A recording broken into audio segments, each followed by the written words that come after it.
So student अब हम देखने जा रहे हैं miscellaneous exercise 2 of class 11th maths question number 4। तो इस क्वेश्चन में क्या कहा हमसे, find the domain and range of the following function, यानी कि इस क्वेश्चन का हम लोग डोमेन और रेंज निकालना है। F x equal to root x minus one. तो डोमेन मैंने क्या बताया था आपको कि all possible values of x for which function is defined. ये वाला फंक्शन डिफाइन कब तक होगा, जब तक हमारे पास रूट के अंदर पॉजिटिव वैल्यू है। जैसे नेगेटिव आ जाएगा तो हम इसको कहेंगे कि ये फंक्शन डिफाइंड नहीं है, यानी कि वो हमारे डोमेन नहीं होंगे। कुल मिला के रूट के अंदर जो चीज़ है ना वो पॉजिटिव होनी चाहिए।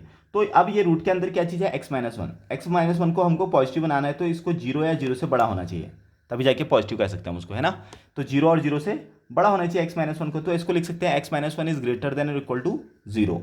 अब अगर मैं माइनस को वन को वहाँ ले जाऊँ तो ये आ जाएगा एक्स इज ग्रेटर देन और इक्वल टू वन, यानी कि एक्स की वैल्यू वन से बड़ी और वन के बराबर हो सकती है। अब वन से बड़ी कहाँ तक हो सकती है, 2 3 4 5 6 1.2 1.3, यानी कि सारे के सारे रियल नंबर इन्फिनिटी तक। यानी कि एक्स की वैल्यू कहाँ से कहाँ तक होगी, वन से लेकर प्लस इन्फिनिटी तक, वन से लेकर प्लस इन्फिनिटी तक। तो ये क्या हो जाएंगे इसके डोमेन, ये क्या हो जाएंगे इसके डोमेन। शायद आप लोगों को समझ में आ चुका होगा।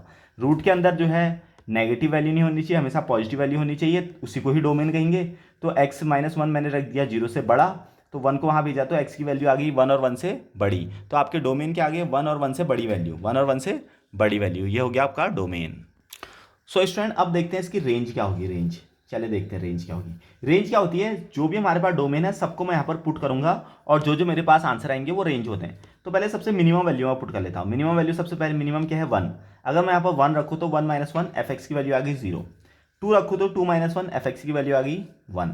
थ्री रखूँ तो three minus one f x की वैल्यू आ गई टू, यानी कि रूट के अंदर है सारी की सारी वैल्यू, कुल मिला के पॉजिटिव वैल्यू है।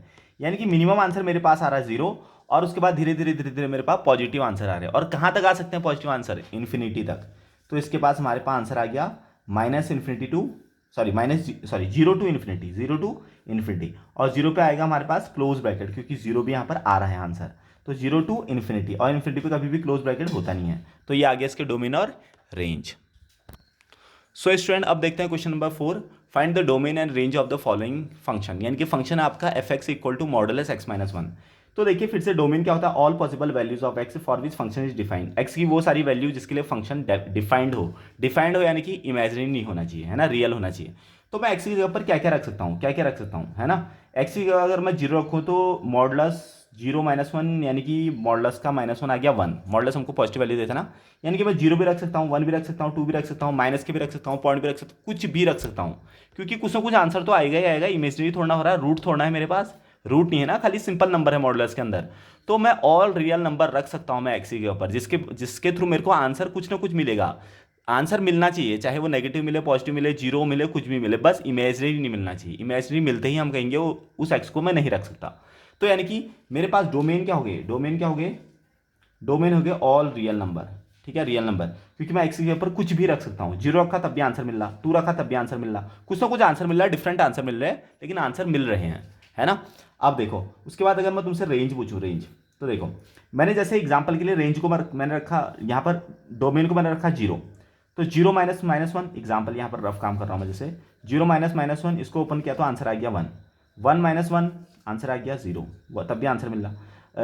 अगर मानो रखा मैंने टू, टू माइनस वन, मेरे पास आंसर आ गया वन, है ना। माइनस का रखता हूँ, चलो माइनस टू माइनस वन आ गया मेरे पास माइनस थ्री, और माइनस थ्री को ओपन करूंगा तो आंसर आ जाएगा थ्री, क्योंकि मॉडुलस हमेशा पॉजिटिव वैल्यू देता है। तो मैं एक चीज़ देख रहा हूँ कि मेरे पास जो आंसर मिल रहे हैं ना, सारे के सारे पॉजिटिव मिल रहे हैं, सारे के सारे पॉजिटिव आंसर मिल रहे हैं। नेगेटिव आंसर कभी मिल ही नहीं रहा है, कभी नेगेटिव आंसर मिल ही नहीं रहा है। तो यहाँ पर हम लिखेंगे ऑल पॉजिटिव रियल नंबर, ऐसा भी लिख सकते हैं। आर के ऊपर प्लस लगा दो, क्योंकि कभी मेरे को नेगेटिव आंसर मिलेगा ही नहीं, क्योंकि जो मॉडुलस है ना उस नेगेटिव को ही पॉजिटिव बना देगा। ठीक है, तो रेंज मेरे पास क्या आ जाएगा, ऑल पॉजिटिव नंबर, या फिर मैं इसको ऐसे भी लिख सकता हूँ जीरो टू इन्फिनिटी, ऐसे भी लिख सकता हूँ जीरो टू इन्फिनिटी। तो कैसे भी लिखो, आंसर उन दोनों का मतलब एक ही है। Thank you.